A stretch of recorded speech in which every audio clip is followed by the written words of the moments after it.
For those of you who are listening to this episode on the day of release, Merry Christmas. Very Merry Christmas. I don't know why you would be listening to a Podzilla on Christmas Day, but hey, it's awesome to have you if you are. Or Christmas Eve, if Hey. you're in the Americas. That's actually right. This is our Christmas Eve for everyone that's not in New Zealand. Yeah, but we thought we'd have a fun little time and shadow drop an episode for you all, just as a little stocking stuffer. And what we've done is we have scoured the internet Yeah. and tried to find something very fitting, a Kaiju Christmas movie. We, to be honest, didn't think they existed. I remember we covered Gorath, and that's the one with the giant star and Meguma. We know it well. We all love it. And it's got a short scene based at Christmas, and it's got a kaiju in it for like 5 minutes. So that was the closest we had come before. We wanted to try find something just a little more overtly Christmas. Yeah. And there was one little movie we found called Love and Peace. If you're looking at the thumbnail for this episode, you'll see, and this is all that we knew about it, is that there was a giant kaiju turtle. And Santa in some capacity. And Santa. And you know, that was enough to get us on board. Yeah. So we didn't know what we were in for. Love and Peace is very ambiguous for a title, I feel. It really tells you everything that you need to know about them, about the movie, doesn't it? Yeah. I mean, without further ado, should I just bring us straight into it? Please cue up some music for this intro. Oh, some Love and Peace The music. title theme. Get ready.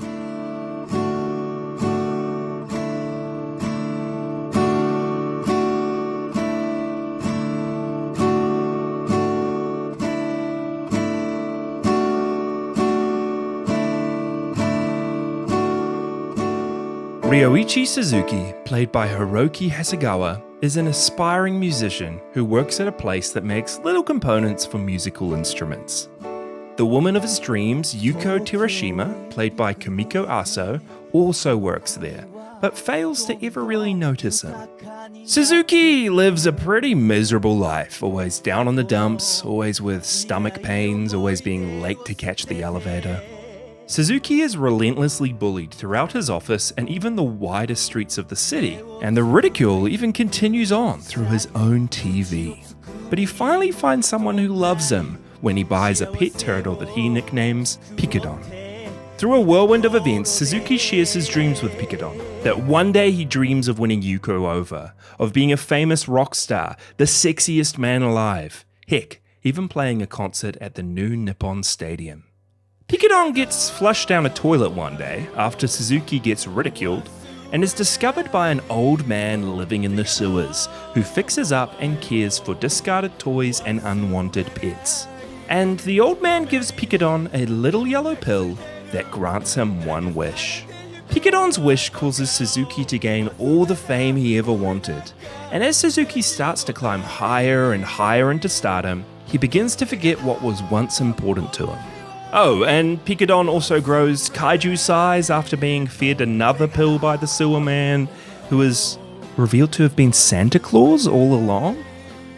Anyway, it's a charming Christmassy movie about a man, his turtle, and their dreams for love and peace. 忘れることができないんだ忘れることができないんだ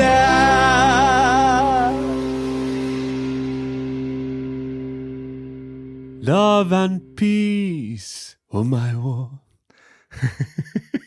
Keep going. Do, do, do, do, do. Love and peace, oh my oh.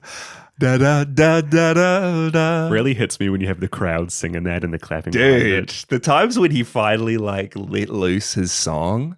I mean, this is a dream come true, Micah. We tick the boxes: Christmas, kaiju, musical. Who would have thought? You can count two kind of contemporary songs as a musical.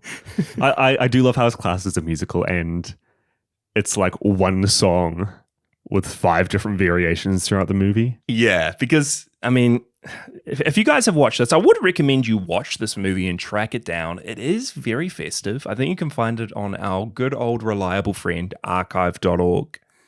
But It's a wild movie. You probably guessed from some of that synopsis. And at the heart of it is Suzuki climbing and climbing the ladder of success as the movie goes on, joining a band, going off into a solo career, and all the songs he's kind of getting from this little turtle called Picadon. Picadon. Bro, I love Picadon. And he initially, like when he flushes Picadon away and regrets it, he starts just singing a song and noticing words as he's walking down the street. And he sings a song about Picadon, and that gets changed to Love and Peace. And then he needs to keep writing songs because he's stuck in this, like he's a top of the charts musician now. And Picadon only gives him little bits and pieces. So it is funny. It's a musical, and there's only really like 3 songs Suzuki writes or sings throughout the majority of this movie, and they're just repeated again and again. Who's showing up for Suzuki's concerts? He's got sold out stadiums. Yeah. He's got 3 songs. There are scenes where it cuts to like him singing Love and Peace in the middle of a set with his band. And you're like, okay, what other songs is he singing? Does he know anything else? People are buying his album for Christmas. Is it just 3 songs? It's like the new I'm Just Kin album. It's like an EP. Right? Did Ryan Gosling just drop that? Hey, it came with a Christmas variant of the song. Hey, that's exactly what this is. Suzuki's I'm Just Ken is Love and Peace. Love and Peace. Love and Peace acoustic. Love and Peace Christmas. Love and Peace ska.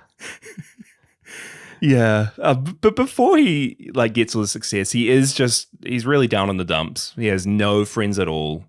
Miserable life.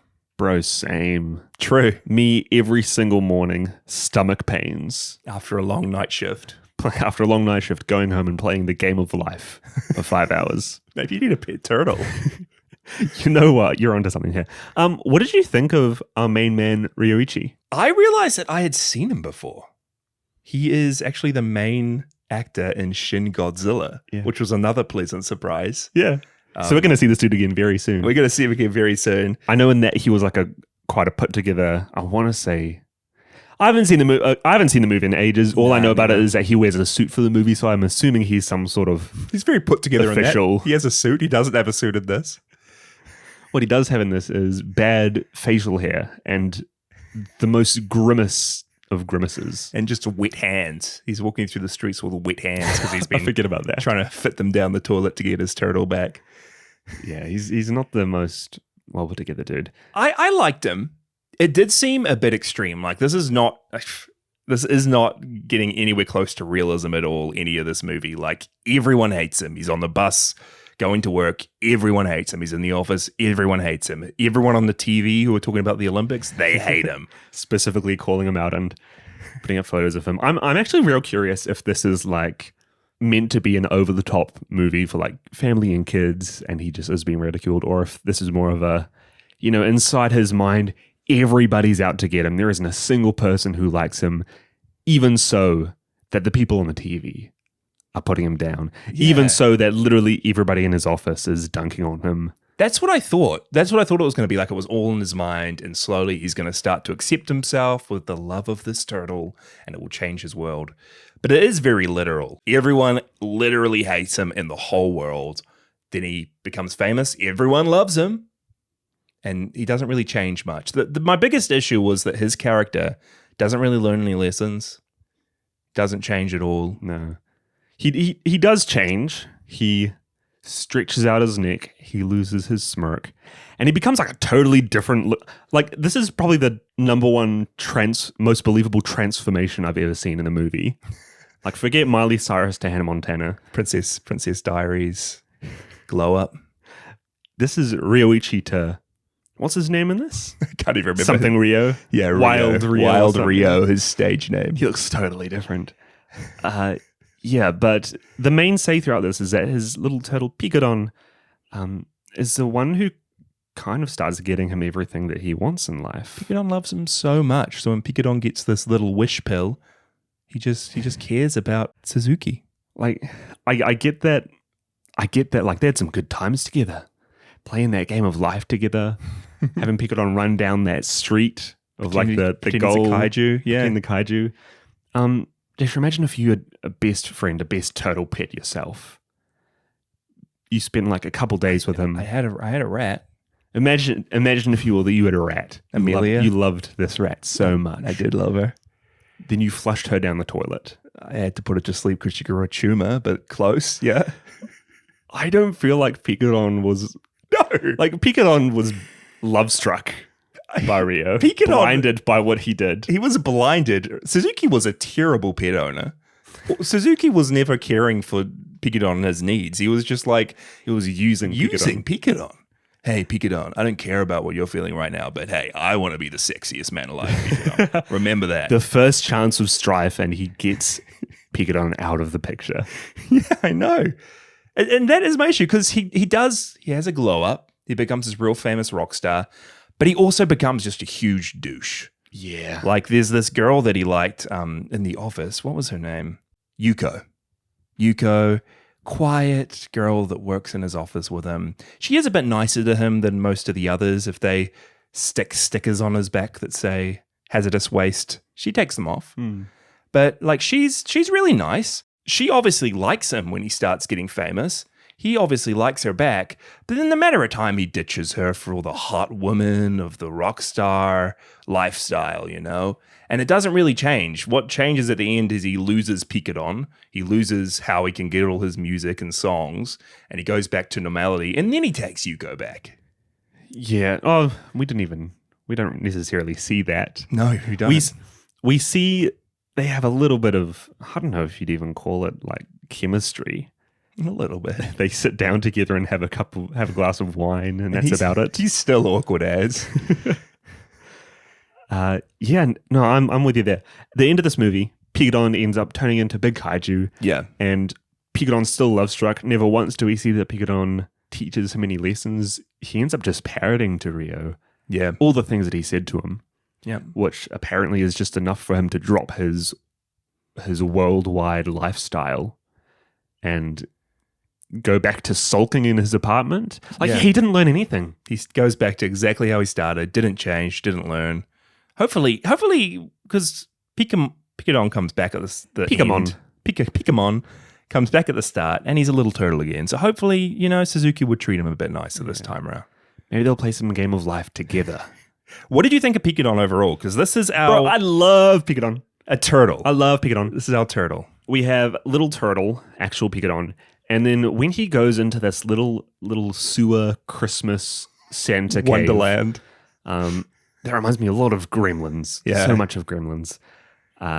He takes this pill to start growing, and then he turns into this little puppet, and it might be the cutest puppet I have ever seen in my entire life. Because for any movie ever. I know. And he's a real turtle at the start. Like they've got a real live turtle, grows into a puppet they've made, grows into suitmation, and then grows into a huge over-the-top kaiju. Pretty cool. It's nice. It's nice.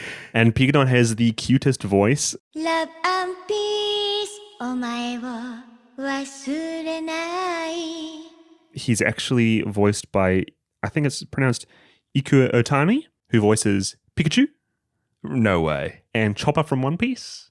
The voice of Pikachu voices Picadon. Picadon. Would you call it voicing? Picadon Voice just acting? goes ba ba ba ba ba ba ba ba ba ba ba. No, Pikachu does speak at the end. Pikachu does. Pika, Yeah, Pikachu speaks at the end of this. and so does Picamon. Picadon. so So does Picadon. yeah, It's nice though, because I think we've had a chat on our like OG Hanna-Barbera Godzilla animated episodes and the Scooby-Doo Patreon episode that we did about how there are a lot of those animated actors who just voice so many different roles. I think animals and roars and monsters. I think that's like what Otani is in Japan. She just voices all the cute characters. Yeah. So it's nice to see her here and have the chance to voice the cutest kaiju character in all time. Hey, for cuteness, I see your Picadon. I will raise you Sulky. Sulky, the little puppeted black cat with patchwork squares all over him. It's a good word, patchwork. This guy is his little bounce. He's this sulky little cat called Sulky, you know? Sulks a lot.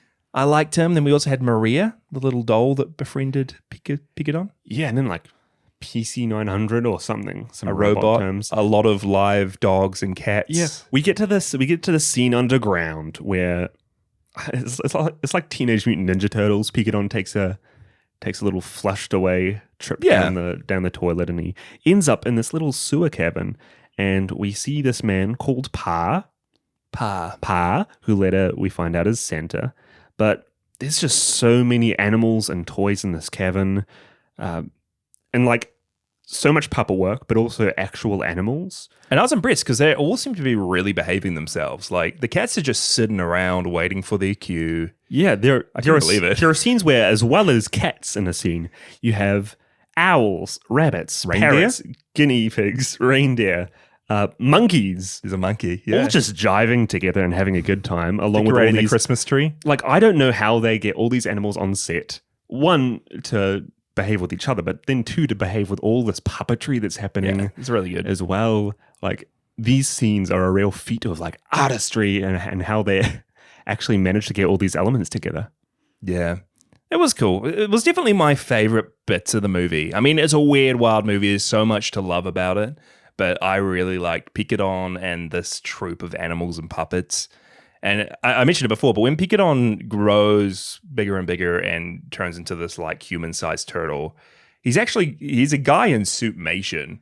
And there's some real fun scenes when he's like underneath a box moving around, and then he's going full Solid Snake style. He's going full Solid Snake, and then he gets strapped to this operating table when all the scientists are like doing their tests on him. And then he grows to huge kaiju size, and it is a guy in a suit walking down like a miniature city, and it looked amazing. It looks good.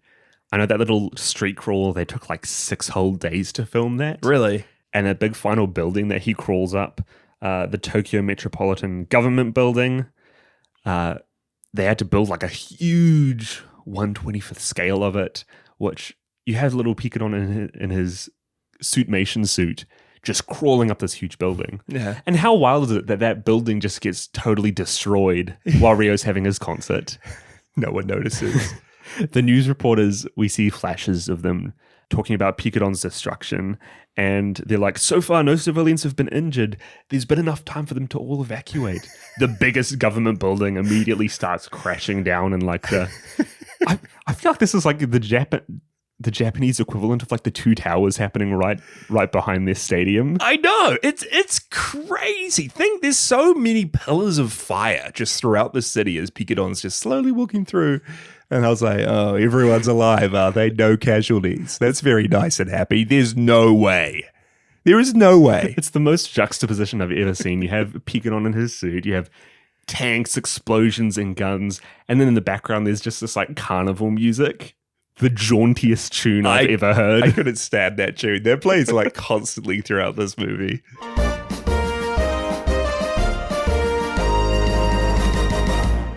I mean, the music was good overall. I did like Love and Peace.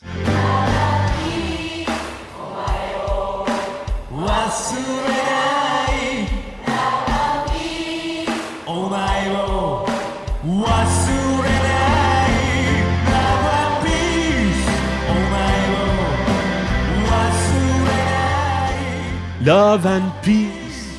Oh my, oh my, oh my. It was a good song, and there was some parts where it was really actually pretty good when they came in with it, like Picadon's doing his destruction at the end, and we like finally see him standing up, and then the chorus comes in again, like when he breaks free initially. Yeah. Like there's some, but then you have other times as well. That I think the first time he sings. It's wild how he starts his rock star career here. He literally just gets like leashed and chained by this band. He essentially becomes a homeless person, and they just drag him into their van, chuck him out in front of a microphone, give him a guitar, and just mocking him to start singing. And he starts singing, and yeah, it's good lyrics, but he's not the best singer. No. Like across this whole movie. Yeah, relatable. Very relatable. We feel you, man. We feel you, Rio. Yeah, but I think we have some Stockholm syndrome because of this song. Yeah, like you hear it 10 times throughout the movie. Of course, you can't help but have it as a little earworm. You're in the movie, and it is literally the best song ever written. Yeah, ever performed. Yeah, I'm a big fan of Wild Yuki. Wild Rio? Yeah, that guy. I'm his biggest fan. Wild Rio. Biggest fan, yeah. Wild Yuki. Yeah, Wild Yuki. The big reveal of this movie is that Pa in the sewers, who's collecting up all these discarded toys and pets and showing them a nice time, is Santa Claus. Am I right in saying that? Yes. It feels like there's two different movies happening here. The sewer Santa part feels so disconnected. It was so left field. Like I was like, oh, it's a Christmas movie. There's like mall Santas in the streets. There's snow falling. There's Christmas toys being on sale. And I was behind it. It was cool. It was Christmassy. Actual Santa, bang! Actual Santa. Santa turns all these pets into little puppies and kittens and turns all these... Santa getting drunk. He does get drunk. And he gift wraps all these toys and puts them into pristine condition at the end. I don't think he turns them into toys or turns them into animals. I think he literally just sends animals and toys away. For Christmas morning. Is what Santa is, according to this movie, is he's a dude who lives in the Japanese sewers. Yes. He collects up toys and pets people don't want and the thing that re-gifts them to people on Christmas Day?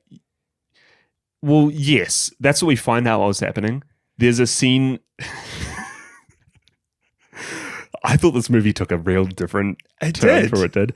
There's a scene where Santa gets them all together on Christmas. He's like, yeah, everybody have some of this special... He pops one of his little pills and all these drinks. He's like, yeah, everybody have this special drink. Everyone's partying. They're decorating the Christmas tree. Everybody's shouting and laughing. And then you hear just their voices and their laughter dying down in the background to silence. And you see Santa looking around and there's just these lifeless bodies on the ground. And you're like, hold the phone. Did Santa just murder all of these pets and cats and animals to try and like... stop them from feeling the pain of never getting to another family again? The pain of life. He just let them all go. And he's sitting there with his drink and he's like, good night.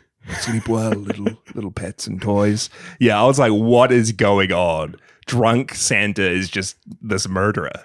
I was like, oh my gosh. Because I don't know if you know, but the director here, Sion Sono?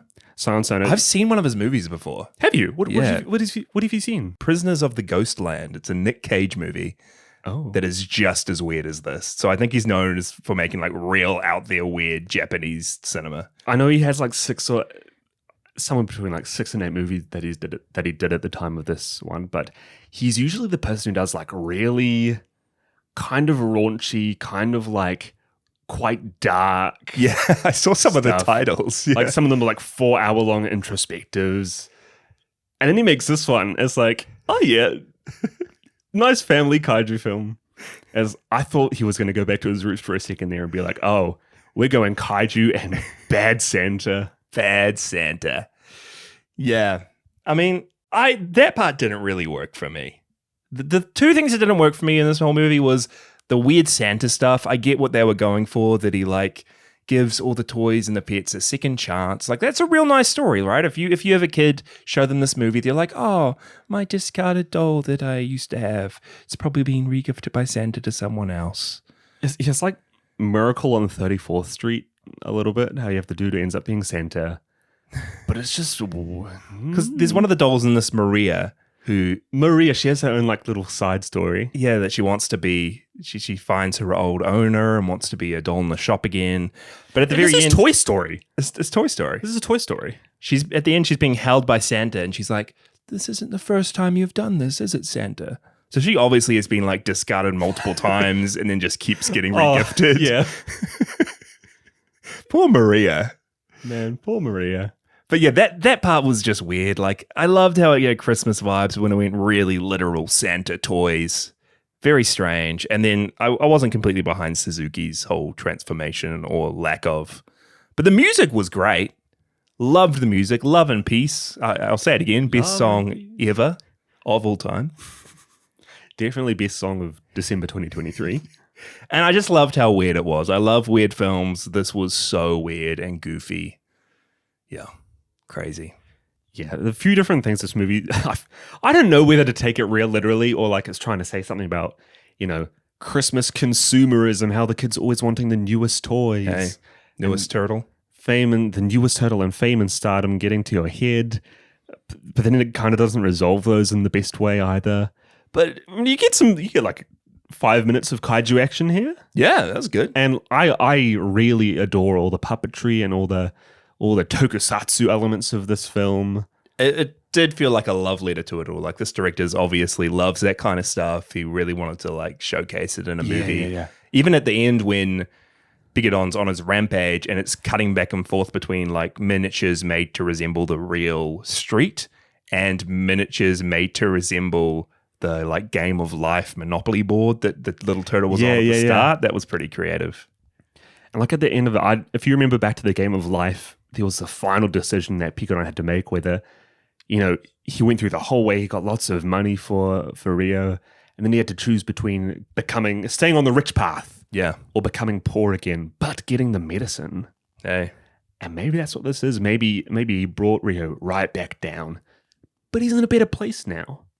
Yeah, he is. I mean, he has what he needs, and what he needed was pills, medication, a better mental health state. Better mental health state. Is that the true meaning of Christmas? Just watch after your mental health, people. Yeah, watch your mental health. Where you are right now, even though it might not feel like the best place, it could be with a different outlook, I don't know. It was very weird. It felt like the whole conclusion didn't work, but I appreciated the journey. Yeah. I'll chuck a little bit of trivia in here. Well, can't go without trivia. Trivia. I know that Sion Sona really loves his Gamera films. Of course, makes sense. And this is very evocative of those movies. In those movies, we have these kids who are pressured into releasing their turtles into the wild, which is kind of like this. He's pressured into flushing his turtle down the toilet. Yeah, sure. I can't wait for the Gamera films to show the giant turtle Gamera lifelike, moving real slowly and no one getting hurt. No casualties in those ones. No casualties. He's a turtle as well. Everybody's able to escape. Yeah. Mentioned how Ikuo Otani voices Pikachu. Yeah. And she voices Picodon. Jaysha. Sulky. Sulky, my favorite black cat. He's a favorite black cat. He's also voiced by... Now, you might not know this Pokemon character. I'll know it. Meowth. Meowth, the little, like, creamish, whitish colored cat with, like, a little Egyptian symbol on his forehead. Yeah, yes. Oh, my God. Hey, there you go. He works together with Team... Rocket? Yes. Guys, we're teaching him. And he's the one Pokemon in the anime who can actually talk English. Really? He goes like, wow, Meowth. That was wild. Just says his name. Yeah, but in this movie, Sulky is voiced by the Meowth voice actor, Inuko Inuyama. So they got him to voice a cat. They got Pikachu to voice Picodon. Mm-hmm. Hey. And we got Hiroki Hasegawa playing the main character of Shin Godzilla. Yeah. Your kaiju elements, everything in there. A lot of crossovers. It's not too much else I could find, but Revolution Q. Oh, the band. The band name? Yeah. It's kind of evocative of Ultra Q. I thought that as well. Yeah, it was pretty cool. One of the Ultra Q episodes is called Grow Up Little Turtle, which focuses on a boy whose pet turtle turns into a giant. Whoa. So like there's a lot of little aspects here and there which are taken from various pieces of Japanese media. Yeah, if you like kaiju, if you love Japanese cinema, give it a watch. Like you will find heaps of cool crossover and callback, and you will enjoy it. Yeah, watch it before December's up. I do feel like this film is one that I would enjoy a lot more on repeat viewings. Me too. Yeah. Because coming in, I had no expectations. None at all. Zilch expectations. Oh, well, should we wrap it up? Yeah, well, give me some final thoughts, Jaysha. I think I've said everything that I had in my notes. Yeah, I thought it was cool. It was a very fun, weird time. It was a side of Japanese movies I haven't really seen a whole lot of. I love House. You've probably heard of House, right? I've heard of House. Crazy, wacky, haunted house. On the poster, is there a cat? Smiling cat, yeah. Kind of evocative of some of that kind of weird, absurd filmmaking. And I really enjoyed those aspects, but then when it got really literal and magical at the end with the Santa stuff, it went a bit too off the rails for me, and I wish I just felt for these characters more. Like, I don't feel for Suzuki, even though he was the kind of guy you want to root for at the start. down on his luck. You don't Yeah. really like, as soon as he starts singing, you're not there with him. It's like Picadon grants his wish, and then it just kind of reveals how much of a douche he actually is. Yeah, big time. So I'm probably going to give this, I mean, it was good. I had a good time. I'll give it 3 out of 5 unconscious pets and broken toys. Because it's Christmas. I was it is Christmas. Yeah. I was absolutely thrown for a loop when I thought they died, dude. I think it's legitimately the most shocked I've ever been at a potential plot twist. Santa, yeah, sure, he's Santa, but he's killing everyone. Whoa. Because he has his little board with all these other pets as well. And you're like, wait, are these like memorials for his past pets? Yeah, I'm going to give it three unconscious pets and animals as well. Pets and toys and animals. I think this movie is trying to push a message. I mean, we didn't even talk about how Picadon is, like, the word is based off the onomatopoeia for, I think it's like a flash and a boom. Yeah. That's what some of the A-bombs were called back in the war. There's a lot of like underlying themes and mentions throughout the movie of Japan's forgotten the atomic bombs. Japan's forgotten its past. I mean, that's what the whole Love and Peace song is actually about. Yeah, to make Japan remember what it's been through. There's also everything about like the Olympics coming up in Japan, and it's going to really boost the economy. And like, I guess it's a little bit of what you were talking about, like consumerism push. And I know that those messages can be quite overt in places, and sometimes I feel like they're a little more hidden throughout this movie. But even though those are there, I don't think that it portrays those messages in the best way. And I do think it comes off as, just this real absurdist movie where you don't know whether to take it literally or metaphorically in a lot of the situations. And I don't think that's a good thing. Yeah. But it is still enjoyable. And like I said, I think that on repeat Christmas viewings, this is going to be a fun one to come back to. Yeah. Again, just what I said before, like if you like the kind of stuff that we cover on Podzilla and that we've talked about before, you will really enjoy this. I would watch this solely for Picadon. Me too. And Solely the for suitmation. Oh, boy. Picadon. There are so many moments throughout this movie where he's just like, Picadon!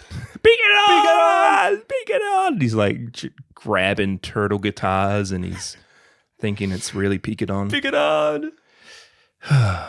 Man, I love Picadon. I love Picadon. Mike, do you hear that? Do you hear that music coming in? Is that some little jingle jangling in the background? Oh my goodness. Is this how we're going to finish off the episode? I know Love and Peace was a good song, Jason, but do you think we could do a little bit better? Get ready. Have yourself a merry Kaiju Christmas.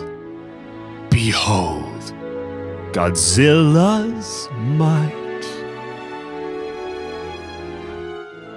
Next year, the monsterverse will be in sight.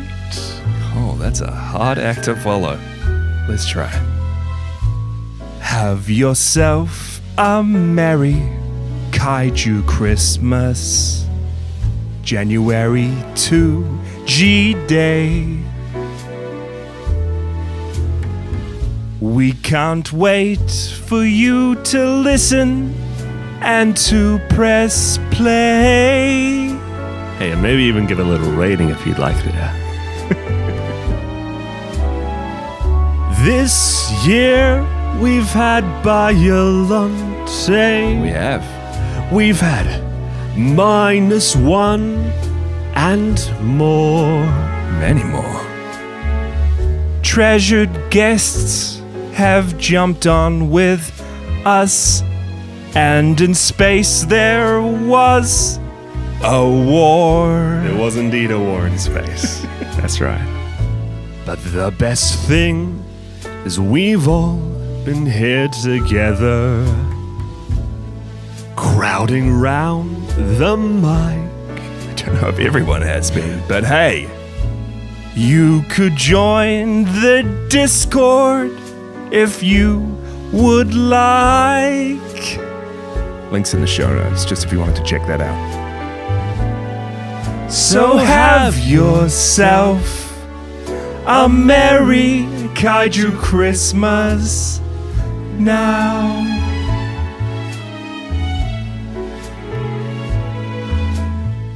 Thank you all for an amazing 2023 for Podzilla. We wouldn't be here without you. We're going to round out the year with one more episode with our favorite friends, Adam and Alex. But until then, have a very merry Kaiju Christmas. Kaiju Christmas.